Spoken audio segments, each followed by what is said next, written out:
So hello, what's up mga kagala? Magandang umaga. Napakasarap niya, no? Sinigang na hipon with bangus. Samahan niyo ako magluto, tara! So ito na po mga ingredients na gagamitin natin.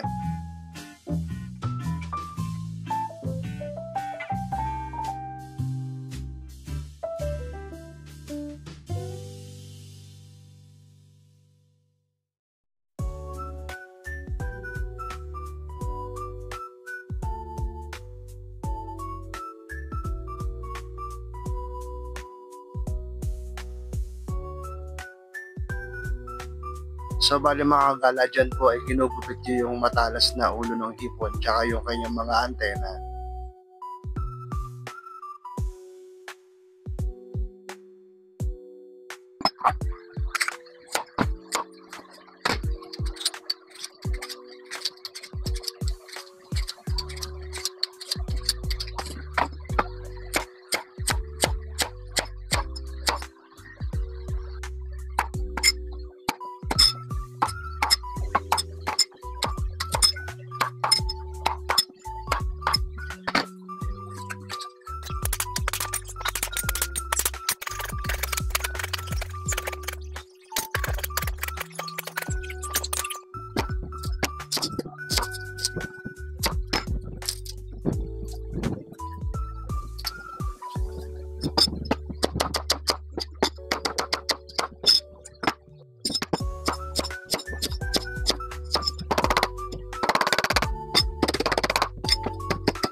So mga kagala, magigisa na tayo. Siyempre, uunahin ko na naman ang luya.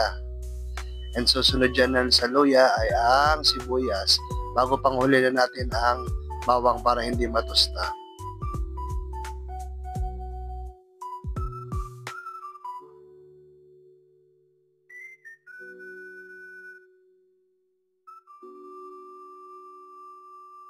So bali dito mga kagala, ang ginamit ko po ay hugas bigas para malinamnam siya.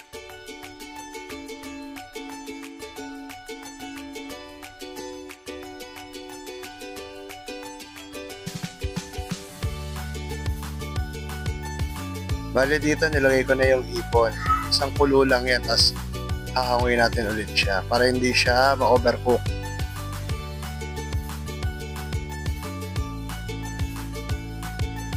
At isunod na natin dito ang okra at labanos. Palalambutin lang natin yan. Pagka lumambot na yan, okay na yan.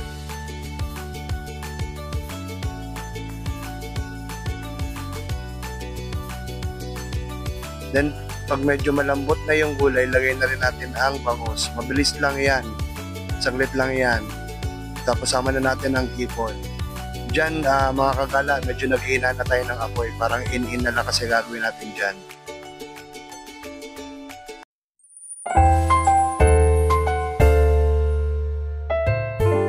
Thanks for watching.